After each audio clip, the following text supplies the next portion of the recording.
सहयोग कर रहे हैं तो हम अमर हो जाएंगे, डॉक्टर साहब का कहने का मतलब है ये नहीं है।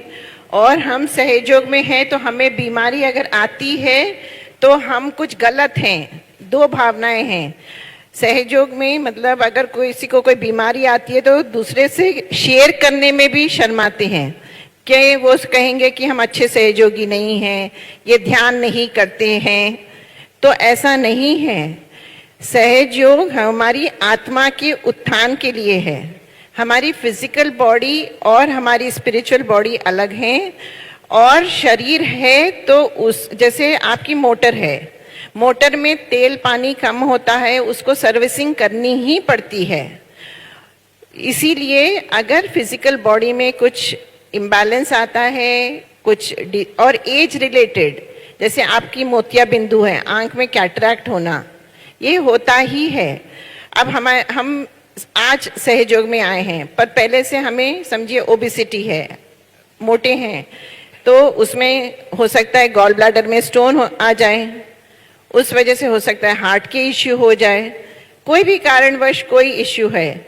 तो हम सहयोग के जो मतलब क्लियरेंस टेक्निक्स हैं उनकी सहायता लेकर हम बैलेंस में, जैसे राइट साइड है, ब्रोंकियल अस्थमा है, मायोकार्डियल इन्फार्क्शन है, ये सब डायबिटीज है, इसके लिए राइट साइड की क्लियरेंस करके फुट सोक करके हम अपने शरीर को बैलेंस में लाने का प्रयास करते हैं। सो सहयोग आपको सपोर्ट करता है to achieve good health. But good health के लिए जो डॉक्टर कहते हैं कि आपको जो डाइट फॉलो करना है, जो आपको वॉकिंग करनी है, माइल्ड एक्सरसाइज करनी है। श्री माता जी ने खुद कहा है कि सहयोगी इसको वॉकिंग करनी चाहिए और वाइब्रेशंस फैलाने चाहिए। श्री माता जी ने कभी ये नहीं कहा कि आप मॉडर्न मेडिसिन का सहारा मत लो। तो हम लोगों को ये थोड़े थोड़े सहयोगी हो जाते नहीं, हमें सिर्फ सहयोग से ही ठीक होना है। तो इस तरीके से नहीं, हमें ये कहना है कि श्री माता जी जो भी आपको इश्यू, हेल्थ इश्यू आई है, उसके लिए डॉक्टर के जाइए। सहयोग में नियमित रूप से अगर आप ध्यान करते रहते हैं और जल क्रिया करते रहते हैं, अगर लेफ्ट साइड का कोई आप लेफ्ट साइडेड हैं तो आप कैंडल क्लियरेंस ले सकते हैं, मटका ट्रीटमेंट कर सकते हैं, श्री महाकाली का नाम लें, श्री भैरवनाथ के मंत्र करें, तो इससे लेफ्ट साइड बैलेंस होएगा। राइट साइड का है तो श्री हनुमान चालीसा करें, अपने कूलिंग मंत्रास करें, ध्यान करे समय राइट हैंड माँ की तरफ, लेफ्ट हैंड आकाश की तरफ, आइस पैक राइट स्वादिष्टान पे, लिवर पे, हार्ट पे, आज्ञा पे, बैक आज्ञा पे, सब जगह आप आइस यूज कर सकते हैं। और अपने शरीर को संतुलन में लाकर हम धीरे धीरे आप देखेंगे कि अगर बीमारी आती भी है तो आपकी बीमारी जल्दी चली जाएगी। ऐसे मतलब केसेस हुए हैं, किसी को कुछ कैंसर था, पर वो जो कैंसर का ट्रीटमेंट लिए सहयोग साथ में करते रहे, तो जो साइड इफेक्ट्स सहयोग मतलब जैसे ट्रीटमेंट के होते हैं, तो वो साइड इफेक्ट्स उनको उतने नहीं हुए, वो ट्रीटमेंट पूरा कर पाए और मतलब फिर क्योर हो गए। तो सहयोग हमें हेल्दी रहने में हेल्प करता है।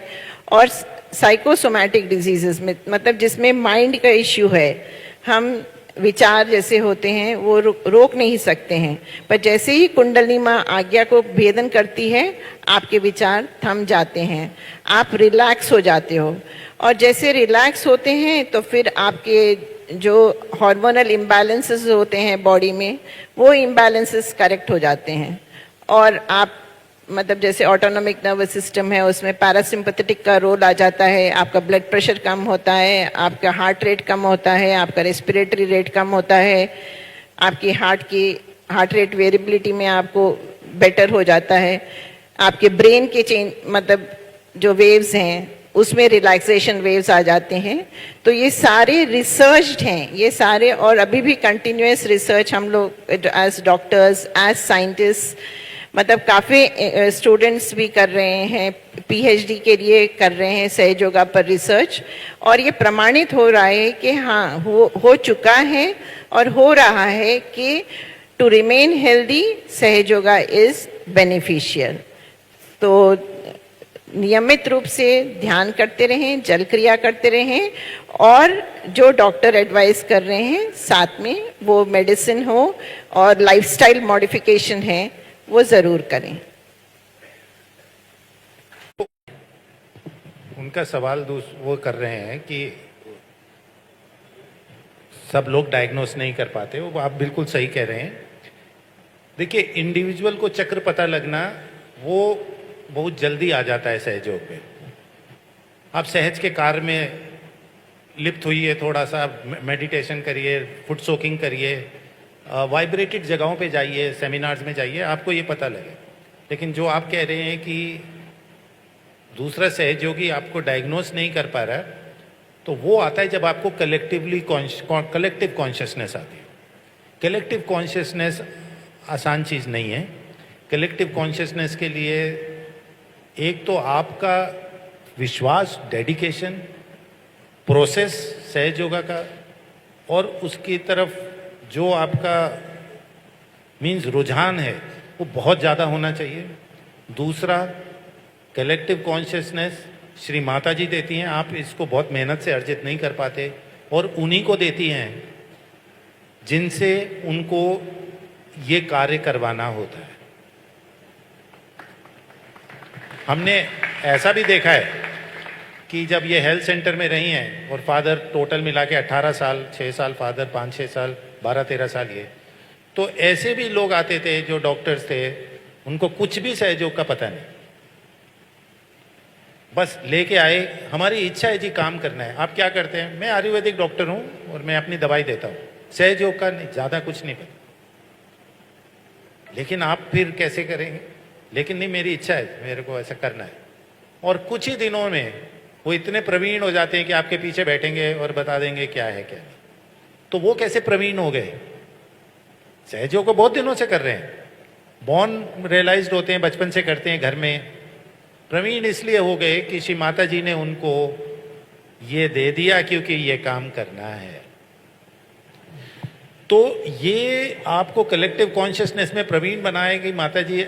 अगर आप ट्रीटमेंट करने के लिए तैयार हैं, आप जाके किसी इंस्टीट्यूट में भी वर्क करने के लिए तैयार हैं, या घर घर जाके सेंटर जाके ट्रीटमेंट करने के लिए तैयार हैं, और श्री माता जी से प्रार्थना करते हैं, श्री माता जी मुझे कलेक्टिव कॉन्शियसनेस दीजिए ताकि मुझे चक्रों का अच्छा ज्ञान हो दूसरों के, और मैं आपका चैतन्य अपने थ्रू उसको पहुंचा सकूं, तो माँ दे देगी आपको। लेकिन अगर आप सोचे कि मैं सिर्फ इसलिए कि हाँ भाई तुम्हारा नाभि पकड़ा है जाके साफ करो, तो फिर नहीं मिलेगा। यानी कि ये आसान चीज नहीं है, उसी को आएगा जो इसको यूज करेगा। और काफी बहुत ज्यादा लोगों को नहीं है, आप जो बोल रहे हैं वो बात ठीक है, बहुत ज्यादा लोगों को नहीं है, लेकिन प्रयास करने से हो जाता है। लेकिन उसका यूज होना चाहिए। ईश्वर माता जी आपको तभी देगी जब आप उसका कुछ इस्तेमाल करेंगे ना। अगर लेके हम बैठ जाएंगे तो फायदा नहीं उसका। तो सहयोगी बहुत बड़ी चीज़ है। हम अपने आप को, जो मैं महसूस करती हूँ कि सहयोगी हम बने नहीं हैं, हम सहयोग की राह पे चल रहे हैं और सहयोगी बनने का प्रयास कर रहे हैं। हम कोई सहयोगी मतलब पूरी तरीके से, बहुत बड़ी चीज़ है सहयोगी। तो वो परिवर्तन, क्योंकि अभी भी हम देखते हैं, मैं अपने सेल्फ में देखती हूँ कि रिएक्शन अभी भी मुझ में है, नॉन रिएक्टिव अभी नहीं हो पाए हैं। तो आप जब तक उस तरीके से अहंकार प्रति अहंकार, जैसे श्री माता जी ने श्री कृष्ण पूजा में कहा था कि जो ये दो गुब्बारे हैं, ये दो गुब्बारे हमारे अहंकार और प्रतिअहंकार, इन दो गुब्बारों को से जब हम ऊपर उठ जाएंगे अपने विशुद्धि और आज्ञा चक्र के ऊपर और सहस्रान में स्थापित होएंगे, तो वो स्थिति हमें मिलती है। पर फिर अगेन ये होता है कि हमारे चक्र कमज़ोर हैं और फिर से कुंडली माँ नीचे आ जाती हैं, फिर कोई परिस्थिति आपकी आती है, तो अगेन फिर हम यही आज्ञा और विशुद्धि में अटक जाते हैं। तो हमारा प्रयास इसके लिए जैसे श्री माता जी ने कहा है कि हमें अपने हाथों का प्रयोग करना है और अपनी कुंडलिनी माँ को मूलाधार से सहस्रार पर अपने रोज़ दिन में 3, 4, 5 बार, जिस तरीके से 5 बार नमाज की जाती है उस तरीके से 5 बार तो एटलीस्ट मिनिमम टाइम हमें अपनी कुंडली माँ को सहस्रार पर लेकर आना है। और प्रार्थना में बहुत शक्ति होती है और श्री माता जी से जो हमारे में और नॉर्मल पीपल, जैसे जो नॉर्मल लोग में जो अंतर महसूस होता है, फील होता है, वो ये है कि सहयोगी रिएक्ट करता है या सहयोगी गुस्सा भी करता है या अपना आचरण में कोई जिस तरीके से हमें श्री माता जी कहती हैं प्रेममय होना चाहिए उसके विपरीत हम करते हैं, तो हम उस चीज़ को इंट्रोस्पेक्ट करके कि हाँ ये हमारा व्यवहार गलत है, हम इंट्रोस्पेक्ट कर सकते हैं। और फिर जब हम श्री माता जी के फ़ोटो के सामने बैठते हैं, जल क्रिया करते हैं, ध्यान के लिए बैठते हैं, तब हम उस चीज़ से फिर हम जैसे जल क्रिया करेंगे तो धीरे धीरे हमारा राइट साइड शांत होता है, बैलेंस में आते हैं। अगर लेफ़्ट साइडेड हैं, ज़्यादा इमोशनल फील हो रहे हैं, तो अगेन हम बैलेंस में आ जाते हैं और अपने आप को मतलब मध्यम मार्ग पर, मतलब जो नॉर्मल पर्सन को करने में बहुत तकलीफ़ होती है, नॉर्मल पर्सन क्षमा नहीं कर पाता है। अगर उसने किसी के प्रति गांठ बांध ली तो वो उसकी गांठ वो नहीं खोल पाता है, वो क्षमा नहीं कर पाता है। पर सहयोग में ये है कि हम अपना, हमें महसूस होता है अरे ये गलत है, हमें क्षमा कर देना है। ये सब जैसे श्री माता जी ने कहा है कि ये खेल चल रहा है, तो हमें ये खेल है। हम हर चीज़ में, माँ ने बोला है ह्यूमर देखिए, नेगेटिव चीज़ में भी पॉजिटिव देखना, ये सहयोगी कर पाते हैं। तो ये चीज़ें धीरे धीरे मतलब हमारे अंदर जैसे जैसे हमारा में ये घटित बार बार होती जाएगी कि हम क्षमा करते जाएंगे, हमारी आज्ञा जो है, आज्ञा चक्र ज़्यादा अपना ब्रह्म नाड़ी हमारी जैसे कुंडली माँ के ज़्यादा से ज़्यादा फाइबर्स सहस्त्रार पर स्थिर होते जाएंगे, तभी संभव है कि हमारे व्यक्तिगत नेचर में चेंज आ सकता है। नहीं तो व्यक्तिगत नेचर में चेंज आना, माँ ने खुद बोला है कि किसी का नेचर को चेंज करने का प्रयास मत करिए। अगर किसी को ठीक करना है तो हमें अपने आप को बदलने का प्रयास करना है, किसी और को बदलने का आप प्रयास मत करिए। अगर किसी पर उसी तरीके से किसी भी अगर कोई बीमारी से ग्रसित हैं, उस पे भी श्री माता जी ने बोला है किसी को भी आप ठीक करने की कोशिश मत करिए। किसी को आप मेरा फ़ोटो दीजिए और इनको आप जो भी क्लियरेंस टेक्निक हैं उस तरीके से आप गाइड कर दीजिए। हर व्यक्ति को श्री माता जी के फ़ोटो के सामने बैठना है और अपना क्लियरेंस लेना है। एज सहयोगीज हम अपनी उनकी कुंडली जागृत कर सकते हैं, उनको बैलेंस करने का प्रयास कर सकते हैं, पर हमें किसी को क्योर करने का प्रयास न करें। इस तरीके से श्री माता जी ने पर्सनली हमें गाइड किया है।